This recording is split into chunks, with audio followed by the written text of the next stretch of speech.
Ahora sí. Ya, ¿sí ven las diapositivas? Sí. Ok.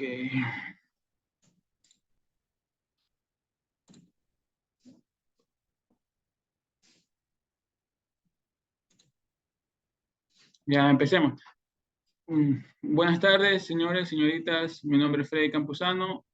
Soy alumno de la Universidad Técnica Particular de Loja y en este taller vamos a hablar sobre las normativas de los derechos digitales en los jóvenes de la sociedad de la información. Antes de empezar, quisiera saber qué tienen por idea sobre los derechos digitales.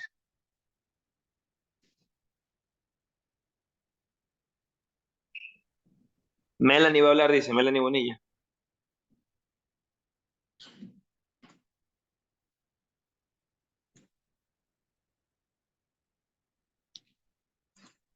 Bueno, como mencionamos anteriormente, nosotros como individuos de un Estado estamos regidos sobre cuerpos normativos. Estos cuerpos normativos que vamos a tratar el día de hoy son la Constitución de la República del Ecuador y el Código Orgánico Integral Penal.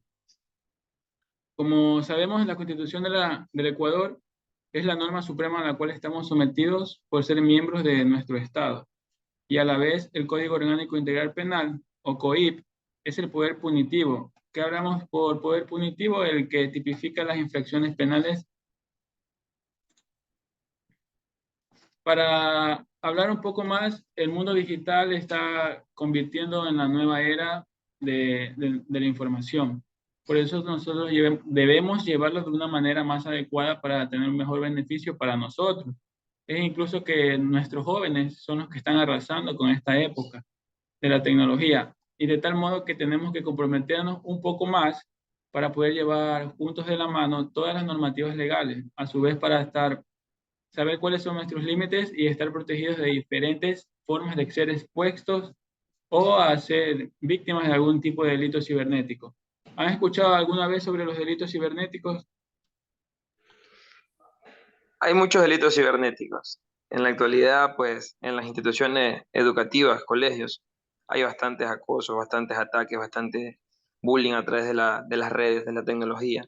Pero creo que está bien la Constitución y el Código Orgánico, pero creo que falta algo todavía en el país para evitar estas situaciones, de que estas leyes o estas normas, para hacer el límite, se las puedes poner dentro de las clases, porque no he visto que hayan clases con respecto a este tipo de leyes en instituciones, para que los alumnos tengan conocimiento y saber hasta dónde pueden llegar. Perfecto, entonces por eso es que hablamos que la Constitución nos respalda. ¿En qué nos respalda? En el artículo 17 menciona que él fomentará la pluralidad y la diversidad de la comunicación. Quiere decir que él nos facilitará la creación y el fortalecimiento de medios de comunicación, tanto públicos como privados, y a la vez nos permitirá el acceso universal a toda la tecnología de la información, mucho más en especial a las personas y colectividades que carezcan de dicho acceso o lo tengan de forma limitada. ¿Quién me puede dar algún ejemplo sobre cuáles son las comunidades o las personas o incluso las colectividades que están o carecen de este tipo de derechos?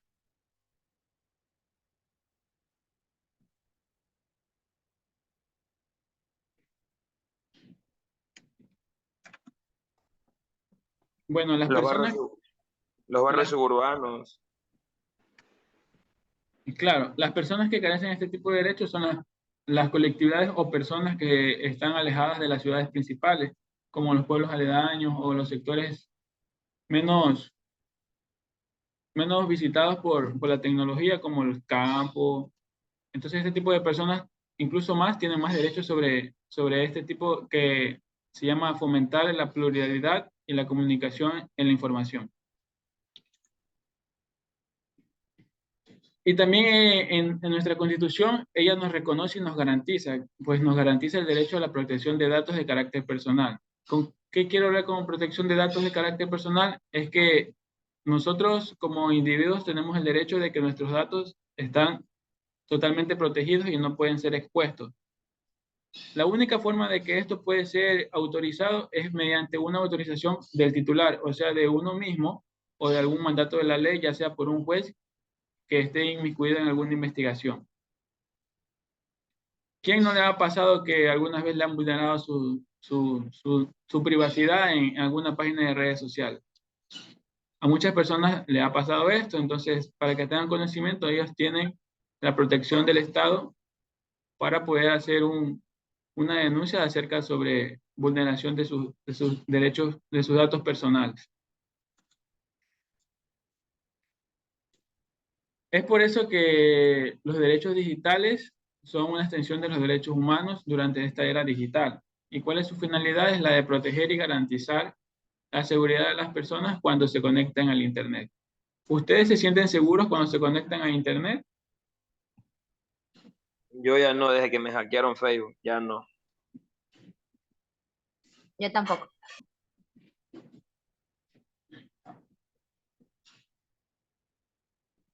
Es entonces que tienen que tener en cuenta que mucho antes no se sabía este tipo de leyes, porque no se tomaba en cuenta debido a que no se profundizó o la era de la tecnología no era tan avanzada como lo es en este momento, la cual usamos para hacer todo tipo de cosas. Ahora podemos hacer compras, transacciones, negocios, incluso invertir demasiado dinero en diferentes bolsas de valores.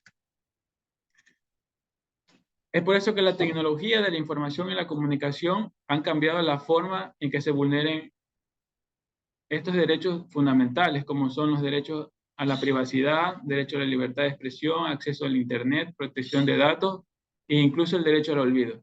Cuando hablamos de derecho a la privacidad, ¿qué entienden por derecho a la privacidad?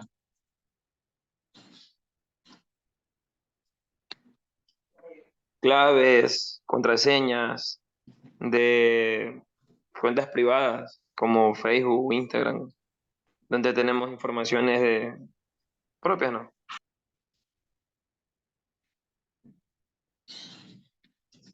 Exacto. Por eso es que dice que el derecho a la privacidad es un derecho fundamental humano en el cual usted no necesita exponer nada ni es obligado a exponer nada de su vida privada. Libertad de expresión, cuando hablamos de libertad de expresión, es el derecho a poder publicar o informar sobre cualquier tipo de índole que usted quiera. Como hablábamos del acceso al Internet, en el artículo 17 menciona que es, es en especial para las personas que no están en constante conexión con el Internet. La protección de datos, como también lo mencionamos, es tener protegidos nuestros datos e información privada para que no sea vulnerado para uso ilegal de nuestros datos. Y esta parte de derecho al olvido deben tener en cuenta que es muy importante porque incluso si ustedes se les publicó algo por accidente en una página de redes sociales, ustedes tienen el derecho de comunicarse con la empresa o con el motor de búsqueda y ellos tienen la obligación de solucionar su problema mediante una solicitud que usted haga para que bloqueen o borren dicha publicación y no salir afectados durante esta. Es por eso que el Código Orgánico Integral Penal ha tipificado diferentes tipos de normas para poder contrarrestar este tipo de accidentes digitales que está ocasionando en este momento. Como podemos ver contra la integridad personal, cuando hablamos de integridad personal, ¿a qué estamos hablando?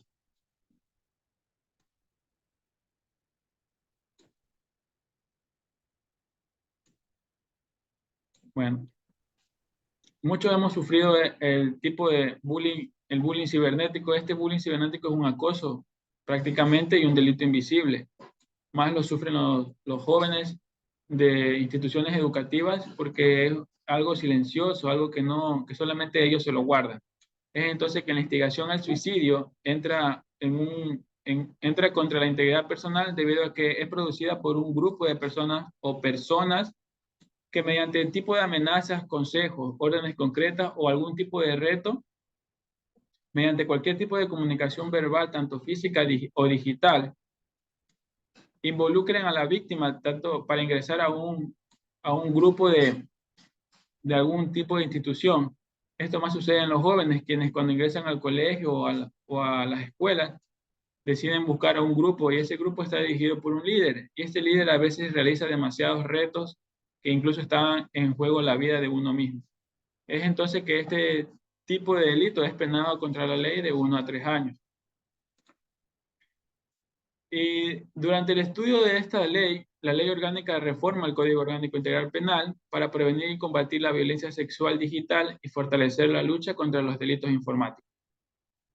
Esto sucede porque muy a menudo las mujeres han sido víctimas de este tipo de acoso no, cuando un joven o un hombre no le acepta, él insiste y insiste e insiste y ya se vuelve una molestia. Entonces, mediante cualquier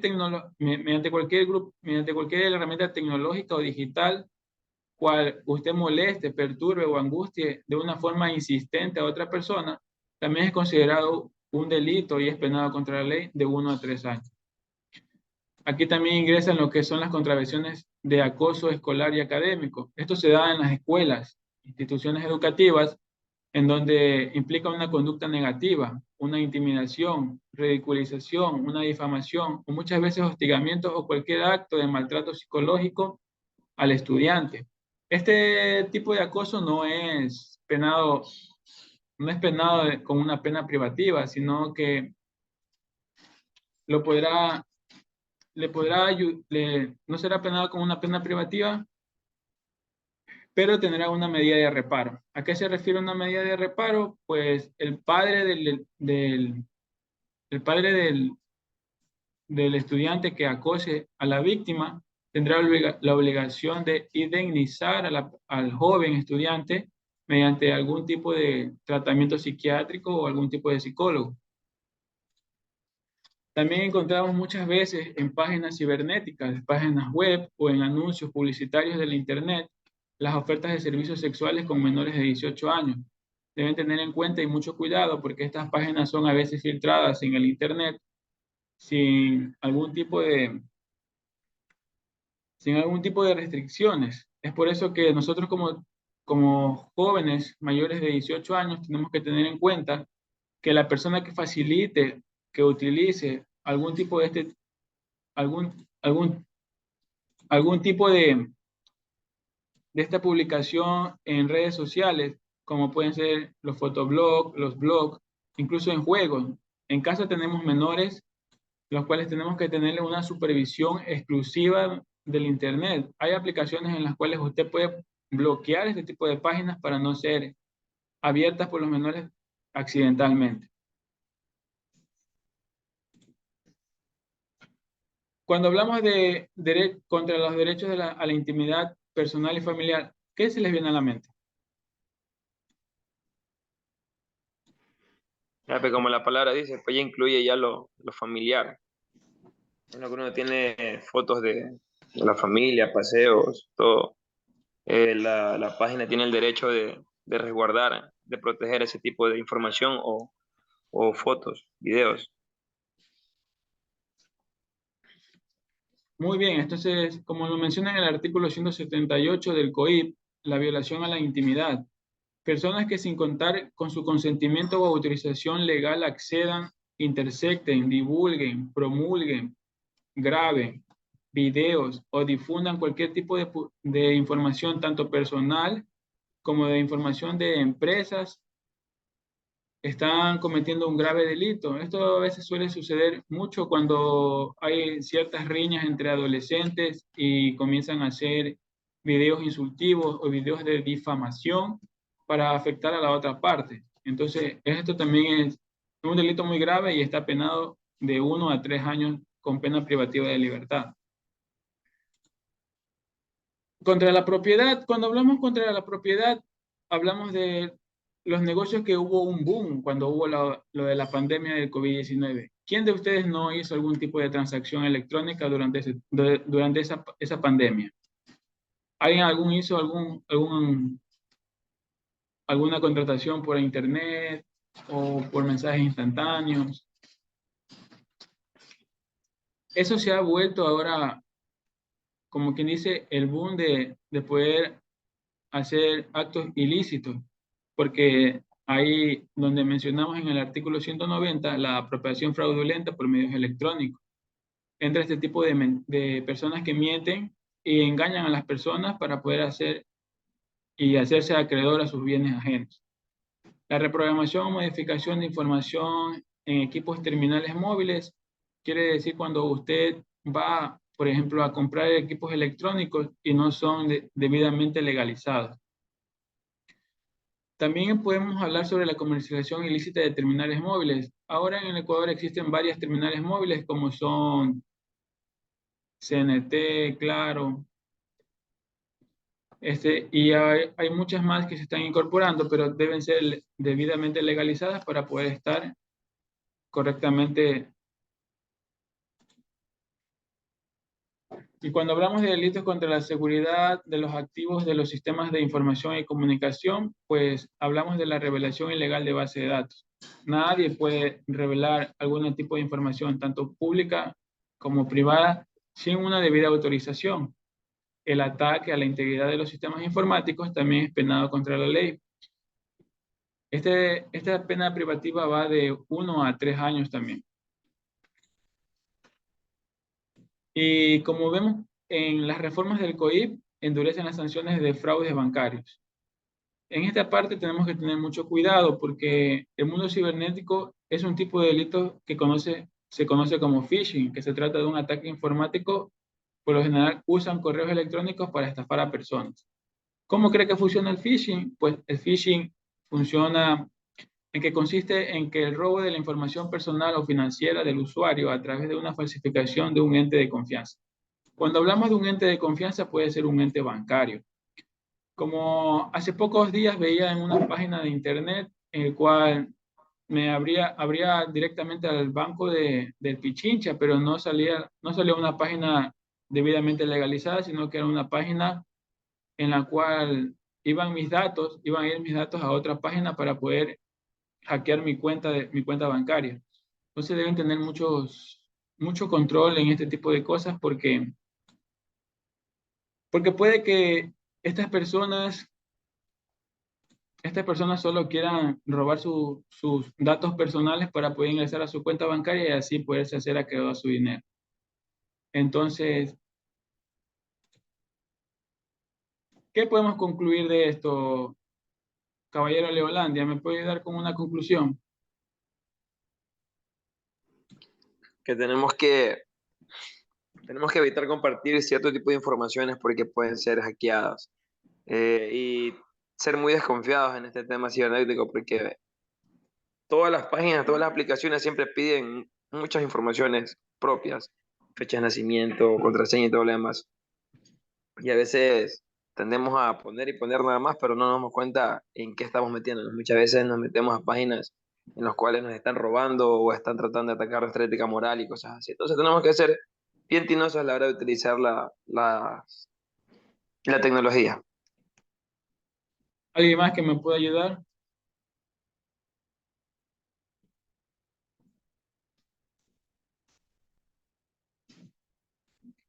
Bueno, como una conclusión, podemos también tomar en cuenta lo que dijo Leolandia y a la vez también debemos ajustar nuestra seguridad a nuestros sistemas electrónicos.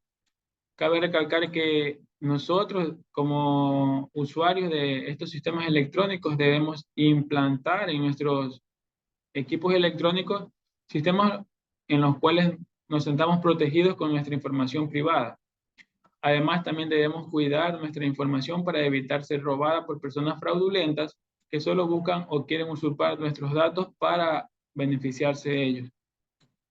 A su vez, debemos ampliar nuestro conocimiento sobre las normativas que nos competen para no hacer daño y podernos proteger de cualquier ataque cibernético.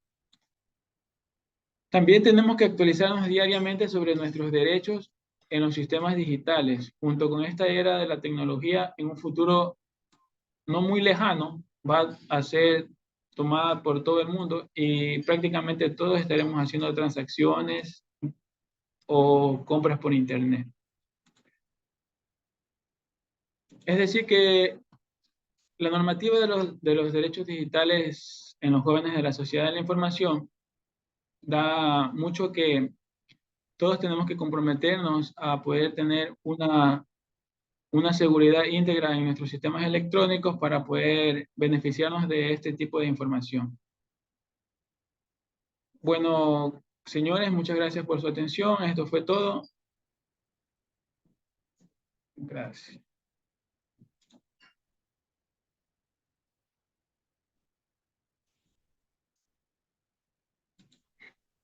Ya listo, creo que tienes que pausar la grabación.